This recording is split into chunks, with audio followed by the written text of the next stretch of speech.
Vamos chamar para cá o nosso convidado de hoje no Papo Antagonista, senador Isalci Lucas, do PSDB do Distrito Federal. Senador, cadê o senador? Está aí, apareceu o senador Isalci.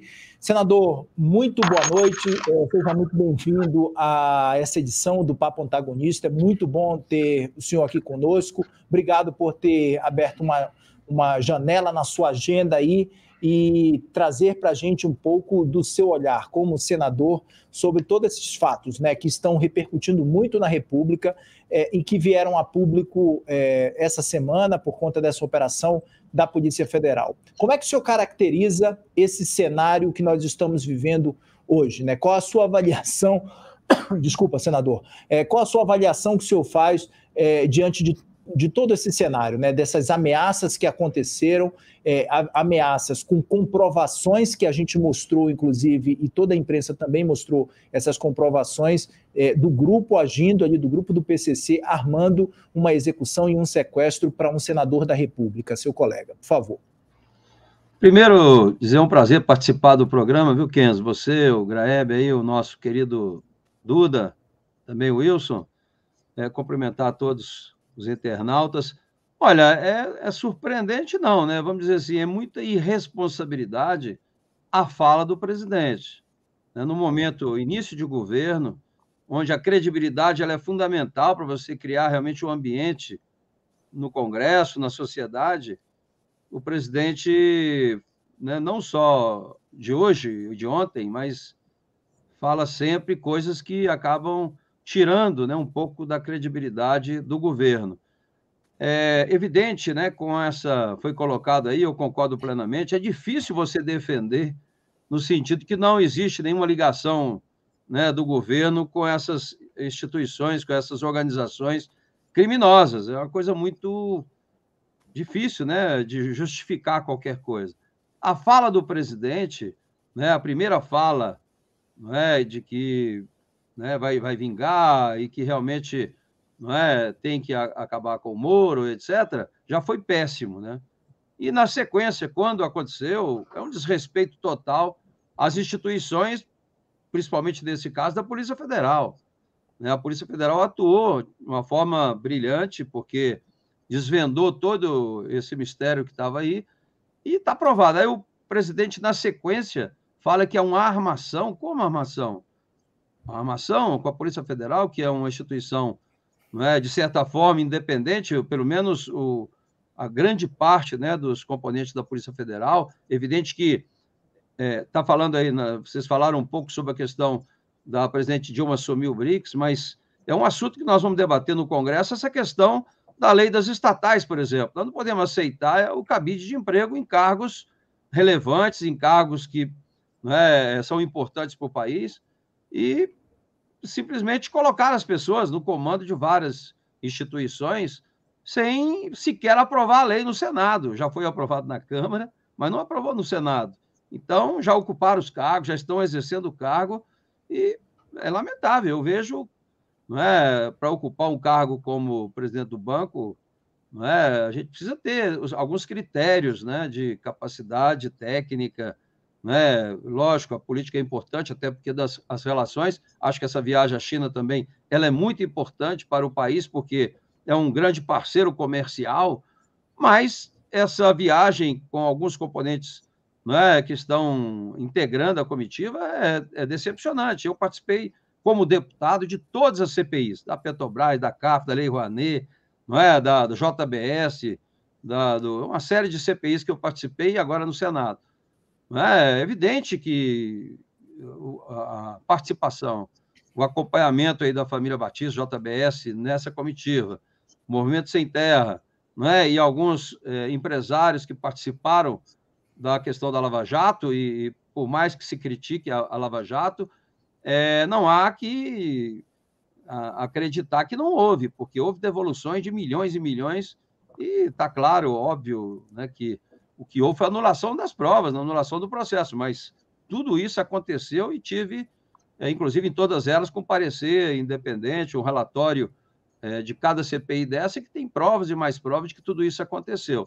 Então, agora, essa questão desse plano, não é, de não só com o Moro e a família toda, mas inclusive com promotores que estavam atuando, né? Ou seja, qualquer um que combate a corrupção está sujeito a ter essas questões que estão sendo levantadas. Eu lamento muito, não é, o posicionamento e a fala do presidente, porque qualquer líder, qualquer presidente, qualquer manifestação, ela repercute imediatamente, não só no mercado, e a gente está vendo aí realmente a proposta que não chega e que, de fato, parece que não tem ainda nem uma espinha dorsal aí do projeto da âncora fiscal, né? Depois vem a reforma tributária, que precisa ser discutida na sequência, e aí, com essas declarações, com esses fatos, acaba comprometendo, inclusive, o andamento, né, sério do Congresso Nacional.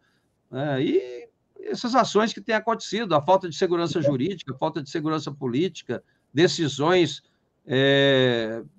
colocando sentença com uma coisa já julgada, já enterrada, os caras voltam para pagar 15 anos, tem que pagar. Não, é um negócio assim que é difícil. Para o início de um governo, fica difícil realmente de colaborar até em qualquer iniciativa. Realmente há uma desconfiança total hoje com relação à segurança jurídica e à questão da segurança política, né? Senador, a gente vai girar aqui com todo o nosso time. O Wilson Lima também está participando, então. Wilson, o entrevistado é seu. Vou fazer uma pergunta muito simples, senador. Durante essa semana, a frase que eu escutei de vários colegas do senhor, depois que o Lula falou duas asneiras em sequência, né? A primeira asneira naquela entrevista do Brasil 247 e essa de ontem, né, dizendo que a operação da PF foi uma armação. A frase que eu mais escutei dos seus colegas foi a seguinte, abre aspas, o Lula está trabalhando intensamente para que o Bolsonaro volte. Né? Então a primeira pergunta ela vai um pouco nessa linha. Se o senhor corrobora com essa assertiva de alguns colegas do senhor. E uma segunda questão... pela volta do Bolsonaro, mas evidentemente que isso ajuda muito a ter uma mudança, né, no quadro. Lamentavelmente, nessa reunião foi muito polarizado, né? Só tinha essas duas opções, um votava no outro, não em função da proposta, do projeto, mas em função de não gostar do outro. Eu espero que até lá surja realmente um projeto de nação, uma política realmente preocupada com a segurança, com a saúde, com a educação, coisa que não acontece hoje, né? Fica mais nesse aspecto. Eu vi, né, no plenário, antes das declarações de ontem, não é que o de hoje, que foi a questão da armação, acusando o Moro de ter armado tudo isso, eu vi colegas no plenário dizendo, não, mas foi na época que ele estava preso, ele estava se referindo quando ele estava na prisão, mas independente de qualquer coisa, né, o presidente realmente precisa ter muito cuidado na fala, porque isso pode comprometer realmente, não é? Eu achei até que ele está passando com alguma dificuldade mental, como tem muita gente hoje, em função da pandemia, não é, com alguma crise mental. Eu acho que para falar o que ele falou e depois repetir tudo isso, eu acho que não é só pneumonia, deve ter algum problema também, né, com questão mental aí, tem que estudar isso. Agora, senador, e outra questão que eu escutei de vários colegas parlamentares é a seguinte, é que esse tipo de erro, combinado a uma política econômica obtusa, pouco clara, obscura, né? O senhor falou bem, não temos o marco fiscal, a reforma tributária, na verdade, é um projeto, vai ser um mix do projeto do Senado com o projeto da Câmara. Já ouvi vários parlamentares dizendo o seguinte, Wilson, se o Lula continuar nesse caminho, ele não termina o mandato, é impeachment impeachment no ano que vem. O senhor acredita nessa possibilidade ou é muito cedo para falar qualquer coisa? Olha, eu acho cedo ainda para falar impeachment, mas se continuar dessa forma, não é, eu acredito que haverá muitas dificuldades para ele enfrentar esses 4 anos, não é, porque começou muito mal. Eu acredito até que parte disso também é para desviar o foco da questão econômica, né? Eles ainda não apresentaram uma coisa concreta, eles sabem que a reforma tributária depende disso. A reforma tributária é unanimidade, todos concordam que tenha aprovado, mas, quando apresenta o texto, cada segmento é contrário. Então, tem que ter muita habilidade, muita credibilidade para tentar aprovar uma reforma. E o que eu vejo é que essas falas, essa forma que tem sido conduzido né, o governo acaba comprometendo e dificultando qualquer reforma, e agora problemas até mesmo de medidas simples, né? Essa crise com a Câmara e o Senado, não é, pode trazer muita dificuldade também para o governo. Carlos Graeb também participa da entrevista. Graeb. A gente está... O áudio. Graeb vai ligar aí o microfone dele. Boa noite, senador. Tudo bem? Obrigado pela visita. Vou pegar o gancho que o senhor acabou de deixar no ar aí, para perguntar justamente isso. É o governo que vai pagar o pato pela briga do Arthur Lira com o Senado? Porque, enfim, as matérias que estão pendentes são, sobretudo, as MPs do Lula, né, do novo governo, que precisam ser aprovadas daqui a algum tempo. É para isso que a gente está caminhando, ou é uma briga mais localizada de poder entre Câmara e Senado? Olha, não vejo muita dificuldade, porque, primeiro, o que aconteceu, e a gente vem cobrando já pelo menos há 3 semanas de reuniões de líderes, não é essa questão da constituição da comissão mista. Mas como ela foi o processo da Covid, né, da pandemia, foi feito um ato conjunto entre a Câmara e o Senado, Pacheco e Lira assinaram, né, o senador Pacheco estava buscando uma forma de desfazer isso também de uma assinatura conjunta. Mas, infelizmente, para a Câmara é muito confortável deixar do jeito que está. E você não precisa de ter, de fato, o consentimento ou assinatura conjunta do presidente da Câmara. Por quê? Porque os pré-requisitos que existiam, né, para constituir realmente o modelo da Covid não existe mais. Não existe mais a questão sanitária e muito menos a questão da Covid. Então, não precisaria disso. O senador Rodrigo tentou, né, mais cordialidade, ter uma relação assim, mas chegou no momento que não dava mais. Então, na última reunião, na penúltima, aliás, já tinha sido colocado a ele para que, né, nomeasse, já criasse, independente da aceitação ou não. E ele acabou oficializando isso ontem, não é? Já por escrito, inclusive, né, a posição dele. Então, vamos voltar ao que está previsto na Constituição. A Constituição é muito clara que tem que ter a comissão. Agora, o Arthur não gostou disso, mas não tem nada a ver. O presidente do Congresso é o senador Pacheco. Ele já criou aí as comissões mistas, já pediram as indicações, e se não indicarem, ele tem o poder de indicar. Então, isso acaba não prejudicando, e acho até que a Câmara vai também participar e votar, porque não tem. Se ela não participar, o Senado vai fazer, né, porque está no regimento e é o presidente do Congresso que resolve isso. Mas é evidente que cria muita dificuldade para o próprio governo, não é? Porque ele não tem essa base no Senado. Então, realmente, pode comprometer um pouco algumas ações como essas, né? Excesso de ministério, essa questão mesmo das estatais, que é um absurdo, não é? Nomear as pessoas sem sequer aprovar a lei no Senado, não é? Então, tem muita coisa que a base, até pessoas da base, têm restrição. Né? Acabar com a FUNASA tem uma medida provisória, tem que ser muito discutido isso. Então, tem muito assunto que vai depender de muito esforço, né, para que o líder do governo, a liderança do governo e a base do governo consiga aprovar com mais tranquilidade. Eu acho muito difícil neste ambiente que está aí. Duda Teixeira. Oi, senador. Boa noite. Senador, o Sérgio Moro apresentou um projeto de lei para melhorar a proteção às autoridades policiais, tanto os que estão em exercício quanto aqueles que se aposentaram, e também de criar um novo crime que seria o de obstrução às ações do crime organizado. Qual que é a chance que o senhor acha que tem desse projeto de lei ser aprovado? Olha, nunca é muito bom aprovar coisas assim na emoção, no momento de uma questão como essa. O próprio senador Rodrigo já apresentou também, né, um projeto muito importante agora também com relação a esses crimes, não é? Essa questão do que aconteceu no dia 8, então tem muita coisa que vai ser discutida.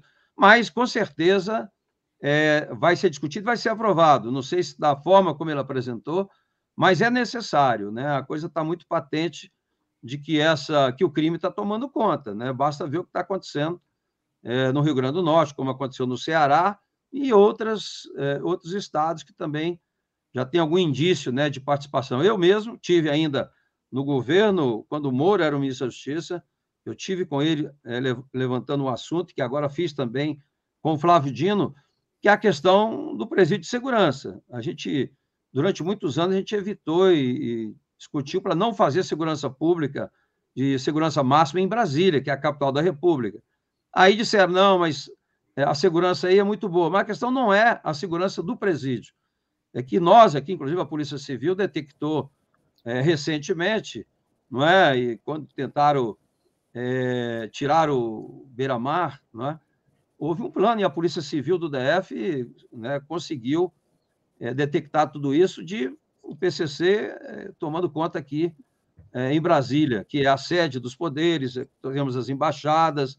Então, é muito ruim, né? E eu estou apresentando até um projeto proibindo de trazer para o DF, a capital da República, esses criminosos de alta periculosidade, porque não tem sentido, né, trazer para cá, e porque a vinda deles trazem uma série de outros advogados, familiares e pessoas comprometidas com o crime, da organização. Então, a gente precisa cuidar, né, não só do DF, mas de todo o Brasil. A gente está vendo isso em todos os estados, e é preocupante o que está acontecendo, porque o tráfico está tomando conta, né? Lamentavelmente, nós não temos uma educação de qualidade, com formação profissional. Então, a gente, em Águas Claras, você que mora em Águas Claras, né, você vê nas praças de Águas Claras jovens, né, trabalhando, desempregado e mexendo com tráfico, e mexendo com drogas, o que é lamentável, né? Mas tudo isso sendo alimentada pelo tráfico. Então, isso aí precisa ter uma solução imediata, e isso é política pública de Estado, não dá para colocar cabide de emprego, né? Muitas pessoas que têm pontos chaves aí, e a gente já sabe de muitas pessoas que estão exercendo o cargo sem a mínima participação. Você viu 15 dias atrás, né, a redução dos juros dos consignados, de 2 para 1,70. Isso foi dito lá, não é, que isso aí traria sérias consequências, e aconteceu. Eles acham que com a canetada eles resolvem tudo isso.